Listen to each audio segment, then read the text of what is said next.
What's up, everybody, and welcome back to my channel. My name is Jayana, a licensed esthetician and a professional makeup artist. So for my models today, we have Miss Chrysta, and I was getting her ready for a bridal photo shoot that I was invited out at Tybee Island Wedding Chapel. So for today, I wanted to create a very soft pink mauve looking glam in order to bring out her blue eyes. And so what I'm starting off with is prepping the skin. So we cleanse the skin with some micellar water, toned it with some rose toner, and then next we're going to move on to adding some eye cream. And now I'm using a fan just to dry those products down. Her skin was sensitive, so certain products she couldn't use and certain things that we kind of did determine that she possibly could be allergic to. But the products that I'm using today are all hypoallergenic. There's not many chemicals or irritants inside of these products, and they're really good and safe for sensitive skin and rosacea as well. So the eye cream that I'm using today is the Holy Hydration Eye Cream from e.l.f. This eye cream contains peptides, hyaluronic acid, in order to add moisture and hydration to the eye, but also help with a little bit of puffiness under the eyes. Now, I will say this eye cream doesn't help with as much of discoloration under your eyes. I would want you to use something a tad bit more stronger, such as something with a little bit more caffeine in it. But this eye cream is great for hydration under the eyes. As we get older, this area thins out, and you do need to be adding hydration to it, whether that is with the eye cream or typically just your moisturizer. Speaking of moisturizer, this is the Embryollise cream that I'm using to moisturize her face. I really do think most of the clients love when they're getting their face massaged. I'm not gonna lie, sometimes I feel awkward doing it because like I really want to get in there on your face, but I have to slow down a little bit. It's not a facial. And to top all the skin prep off, we are doing a lip mask also from e.l.f. It is the Holy Hydration Lip Mask, just to add some moisture to the lips as we are getting ready to do the rest of the face. So now onto the brows. So for brows, I am just setting them down with the Brow and Edge glue from Got2b glue. And her brows really didn't need much filling in. We'll fill them in a little bit later though, but I wanted to lay them down in order to have a longer lasting brow. And her brows are beautiful. Love them, love them, love them. We were talking and she said it took years for them to get to be where they are right now. And a lot of times, you know, like especially those, you know, back in the 90s and whatnot, you're tweezing the heck out of your brows. I never understood that. Never understood it. I grew up with thick brows, and you know, my mom always wanted to shave them down and all that. Girl, leave my brows on. Moving on. We are going to carve out the brows using some concealer from Relove by Revolution. Y'all, I get these concealers out of Walmart. They're hydrating, they're creamy, and I love an affordable product that works, okay? And I love the shade range of them. That's why I have multiple of them. So the shades that I'm using on her are C4 and C8.5. And all products that I'm using, I will put a little picture on the screen for y'all, and I also will leave them down in the description box. I don't gatekeep. If you want to get the product, you can get the product. You know, I ain't trying to hide nothing. I'm a makeup artist. There's no reason to hide my products. Like, we all could be using the same thing. I never understood that, but whatever. So now I'm blending the concealer out on the eyes using this brush that I got from Shein, actually. I think it is a dupe for the Real Techniques brush. I don't know the name of it, but y'all know the brush. And I'm blending all that out onto the lid space, and then I am going to set that concealer using some setting powder. The reason why I do that is because I don't want the concealer to move, and it also helps with me creating more of a softer look. Let's say I left the concealer tacky, and specifically for, you know, a colorful look, because you want those colors to pop on your canvas, which is the eyes.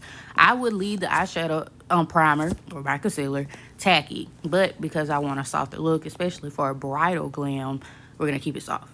So with the eyeshadow, I am using the True Icon palette from Makeup Revolution. So if you see this palette, as you see, this is a dupe, I believe, for that Patrick Ta palette. I don't know the name of it right now, top of my head, but I also include a picture of that. I love this palette. I love the pigmentation of it. I love how it just pays off on all skin tones and skin types, especially with hers. I knew that this pinkish mauve shade would like bring her eyes out even more. When we were discussing the type of makeup looks that she's received before, it really hasn't been much, you know, a mattified face, a red lip, not much makeup. So I was like, okay, let's go for something really soft so you still can recognize yourself and not be so full glam, if you understand what I mean. So after blending that first shade out, which I used pretty much the bottom row of that eyeshadow palette in her eyes, and I probably used the 4 shades closest to the end and 2 of the shimmer shades on top, and put the shimmer shade on the lid, and I took one of those darker shades of the 4 shades on the bottom, and I'm creating like a smoked out liner. I could have used the liquid one, but I did not want this look to be dramatic. We want to keep it more on the soft side. So I am taking the eyeshadow on an angled brush, and I'm going to create me a liner. So I have the client open her eyes, normal, look straight ahead, and I draw the angled line going out towards their eye, out towards to the temple, and then I have them close the eye back so that I can connect those lines. Now, it doesn't always come out perfect and all that, but I really didn't mind it not looking the greatest with this because I was going to smoke out that line either way. You know, she kept asking me, what's that liner that you use? And I was like, oh, it's eyeshadow. And I thought it was super, super neat. It felt good explaining to her all the techniques and stuff that I did because she never had that done before. And I don't mind. Ask all the questions and I will explain the whole process to you.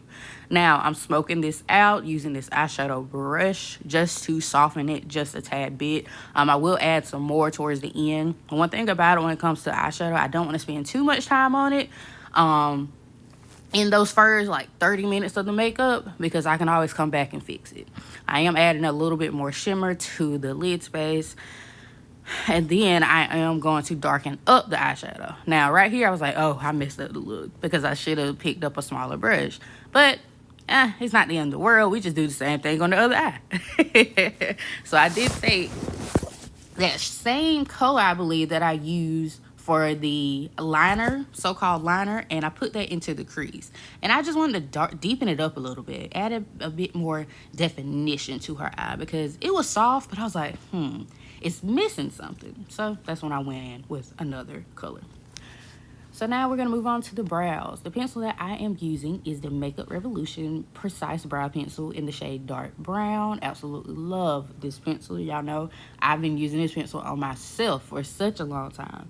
And her brows did not need a lot of filling in. So I brushed them down a little bit, filling those empty, sparse areas. Kind of filling her tail a little bit more, add a little bit more hair-like strokes to the beginning of the brow. But other than that, I am using the spoolie to blend in the product and just add a little bit more shape to the brow. Like I said, she didn't need a lot, so I didn't do a lot. One thing you want to do with your clients is ask them straight up, how do you want your makeup to look? What you think is dramatic may be the totally different definition of what they think is dramatic. You know, she was telling me when she had her makeup done before for a photo shoot, she had to wipe the makeup off because it was too much. That's why you need, consultations are important. Having that conversation is important. A lot of times your makeup may take hour 20, hour 30, somewhere in between that time range. And those first 10, 15 minutes should be part of the consultation. Talk to the client. See what they want. And also determine their skin type, irritants, allergies, all that good stuff. It's also good to have consultation forms to give you a base of what their skin is going to be and what they want. So I'm prepping the skin, priming the skin with the Power Grip Primer. Didn't see many problems with her skin to go in with like a mattifying primer. And I also used the Thirst Drops from e.l.f. as well because I wanted to add a little bit of glow under the skin. She did have some smile lines, but look, smile lines are natural. Wrinkles are natural. I don't use makeup to try to cover or diminish those things. Like, we're going to enhance your natural beauty. You're still going to look like you. And from our conversation, that's what she wanted. So now I'm color correcting using the color correcting palette from Makeup Revolution. I really didn't like the consistency of these creams. I prefer more of a liquid form of color corrector. That just wasn't blending how I needed it to blend. And so now we're color matching for foundation. That first foundation shade was too warm for her. She has more of pink undertones, blue, a neutral undertone. And then for the next shade that I've mixed together, it was too gray. So I put a little bit too much blue and a little bit too much pink, and this is what it occurred. So then I took some back and I found a good match. One thing about it in your kit, you don't need every single foundation. you can mix it. You can get you some mixing pigments. You need to understand the color wheel. When you get the color wheel match, you won't have a problem with matching people's foundation. Okay? Figure out the skin tone. Undertone, I mean. Figure out their undertone and then go from there. Okay, I had a foundation base that was too warm. So you know what I did? I toned it down with some blue to neutralize those warm and orange shades into it. And when I put too much blue into it, I realized it went gray. So I added a little bit more of a warm tone pink shade, which, you know, pink derives from a little bit of red. And I put some of that concealer into my foundation, and this is what was created. Speaking of, the foundation that I am using is the matte poreless foundation from Maybelline, and I had it in the shade 128. You do not need every shade of foundation. You need to understand the color wheel. You need to get you some mixing pigments. And you need to take your time and color match. Blending all that out using a sponge and a brush. I do like using both because it just helps with keeping that natural skin like finish on the skin. She had freckles in it, and in her face, I didn't want to cover up the freckles. I wanted them to show and peek through a little bit. I'm trying to keep it natural looking and soft. Now for bronzer, I didn't have a bronzer shade, but you know what I did? I mixed something together. I had a base color that I thought was going to match her skin tone, and I neutralized it out because I knew that her skin tones was more neutral, a little bit more pink and blue. So we, again, mixed some blue pigment, a little bit of the concealer that has some pink undertones in it, and I created a bronzer shade for her. For blush, I am using the e.l.f. Camo Liquid Blush in Berry Well and Peaky Promise. This was kind of a little too warm, but I went back in with that brush that I used for foundation, and I blended that out just to soften it up just a little bit. And I will bring it in a tad bit more towards the end because I feel like I over blended, but it's okay. It came out how it needed to come out. Now we're going to move on to concealer. Now, I always do my bronzer or contour and blush, and then I do my concealer. I like the look of how it gives. I like how once I put that concealer on, it starts blending everything else together, if that makes sense. If I do concealer first, then I do bronzer, then I do blush, I feel like, and this could just be, you know, a psychological thing, it takes longer. I don't know why. I do it to myself as well. I was like, it takes longer for some reason to get all that blended out. And if I leave the concealer for last, I can, I don't know, spend a little bit more time making sure it's blended. I don't know. I'm gonna do some more research on myself to see why I do that. But the concealers that I'm using are the same concealers that I used to prep her lid space. I did lighten it up just a little bit or use more of the lighter shade because I wanted to add just a tiny bit more brightness. So that was C4 and C8.5. And also for the bronzer, that was C12.5 and C4 mixed together with a little bit of a blue mixing pigment to neutralize it.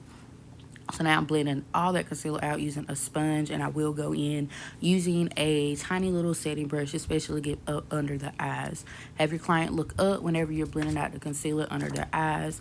I do think I should have added maybe a little bit more concealer under the eyes now that I'm looking back, but it came out how it came out, you know. Sometimes when you're in the middle of it, you start thinking about something, it's like, too late. We're just gonna keep it moving, but also keep it professional. There were some times when I was doing her makeup, I was like, oh, this don't look right. Oh, I'm messing up this. Just all in my head. But on the outside, I was cool, calm, and collected. So don't overthink it. Just do it.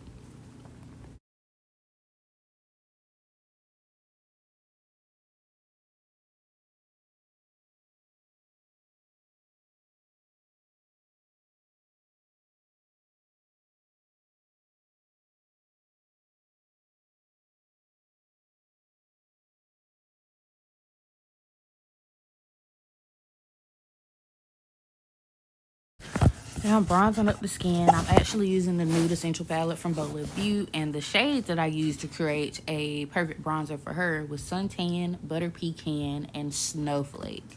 Those are some of the lighter shades on that top row, and I just took a little bit of those shades, went back in with my sponge to make sure I didn't over blend or add a little too much, and we bronzed up the skin on both sides of her face just to bring in a tad bit more color to her skin.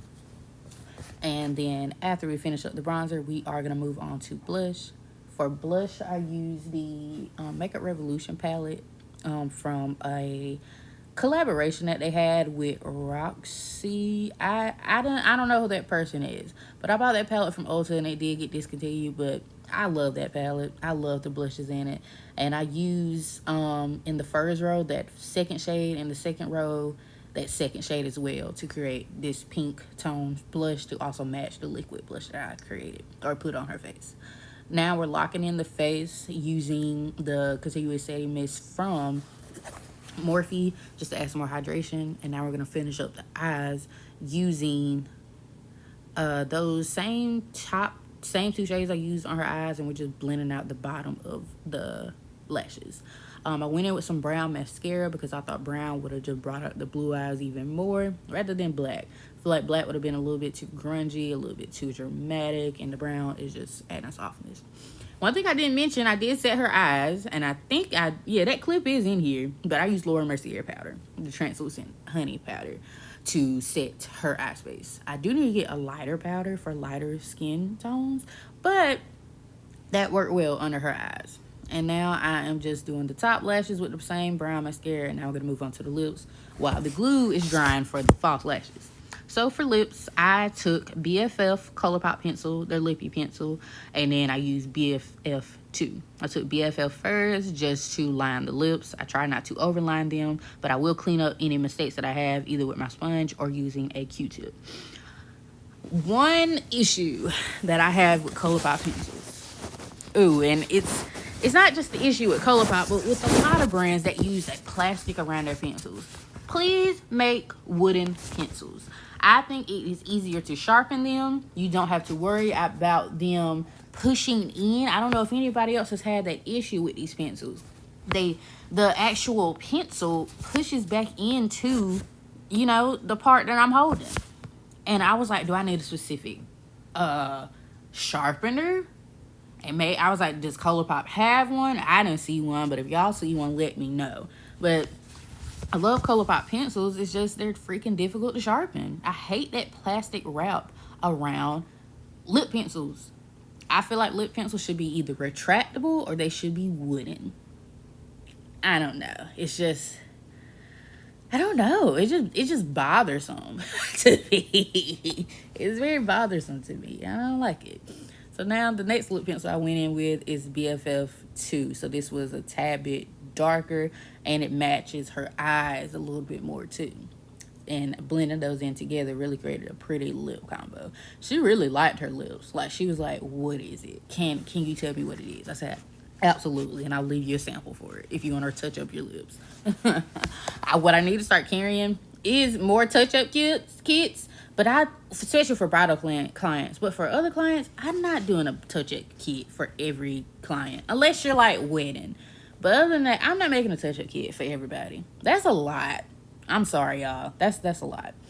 For lip gloss, I took the NYX Butter Gloss in the shade Angel Food Cake and Sugar High. I went in with Angel Food Cake first, which has more of a pinky tone. And then Sugar High had a lighter pink shade, but more on the peach side, just to blend those two shades together and match her eyeshadow a tad bit more.